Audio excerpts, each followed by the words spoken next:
kitu kizuri na kikubwa zaidi ni kwamba wachezaji wote wako vizuri na wote baada ya mechi hatukupata injury yoyote na wote wamerudi kambini kwa ajili ya mchezo wa kesho wa Pamba, na imani hautakuwa mchezo mrahisi, ni mchezo mgumu kutokana na position Pamba walivyo. Wana timu nzuri lakini wako katika hali mbaya ambao watakuja kupambana kuepuka kushuka daraja kiasi kwamba ambayo itatupa mechi kuwa ngumu, lakini yote kwa yote tumejipanga pamoja na ugumu wao na ubora wao tuhakikisha tutapata matokeo kwenye mchezo wa kesho.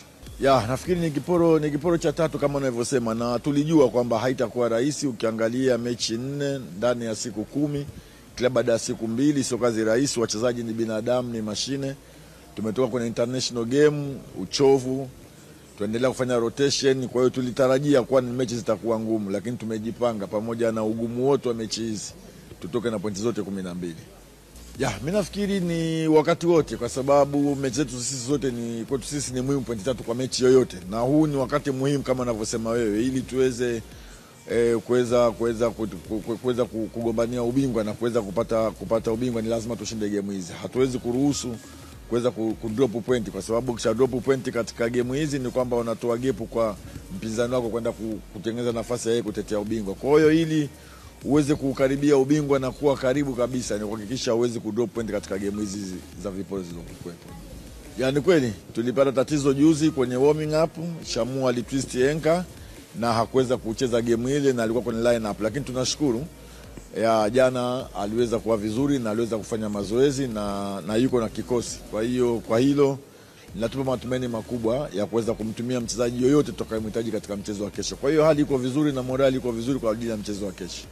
Kikubwa naendelee kuwapongeza mashabiki wetu na waendelee kutupa support kama ambavyo wanaozidi kuja, na sisi tutawafurahisha na kuweza kufanya kile kitu kile mwana Simba anahitaji tufanye katika mchezo wa kesho. Shukrani sana Mwalimu Salim Al-Matola. Asante sana. Sasa naweza kumkaribisha mchezaji Ali Salim aje kuzungumza nasi. Mwalimu amemaliza kuwakaribisha wana Simba wote na mashabiki wa Simba kwenye mchezo hapo kesho kwenye uwanja KMC Complex, na sasa naweza kumkaribisha mchezaji Ali Salim aje kuzungumza nasi. Wao kama wachezaji wamejiandaje na saikolojia yao ikoje kuelekea mchezo hapo kesho? Ali, karibu uzungumze na wanahabari.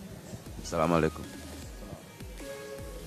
Kwa niaba ya wachezaji tumejiandaa vizuri na tupo tayari kwa kukabili timu ya Pamba kesho, na tunakaribisha sana mashabiki waje kutusupport, waje kushangilia timu yao. Tuko tayari kufanya wajibu wetu kama wachezaji. Kama mchezaji unapopewa nafasi, maana inakuwa kwamba tayari umeshajiandaa, kwa sababu sisi kwenye timu yetu kila mtu tunaandaliwa wote kwa aina moja. Kwa hiyo kocha anajua kwamba wachezaji wote wako sawa, ndio maana unamwona kila mtu anayepata nafasi inakuwa sio kitu kigeni kwake, kwa sababu kila mchezaji yupo tayari. Sisi kwenye timu yetu kila mechi ni mechi. Nadhani hapo umenielewa. Kila mechi ni mechi. Kwa hiyo timu zote sisi tunazichukulia kwa uzito sawa. Sio fulani, sio Pamba. Mtu yote atakayekuja kwamba sisi tunamchukulia kwamba tunaenda kucheza mechi. Hata mechi ya kirafiki sisi kwetu ni mechi. Tunawakaribisha mashabiki waje kufanya wajibu wao, na tunaahidi na sisi tutafanya wajibu wetu, waje kutusupport. Tunaahidi ushindi kesho. Karibuni sana. Asante sana. Naam.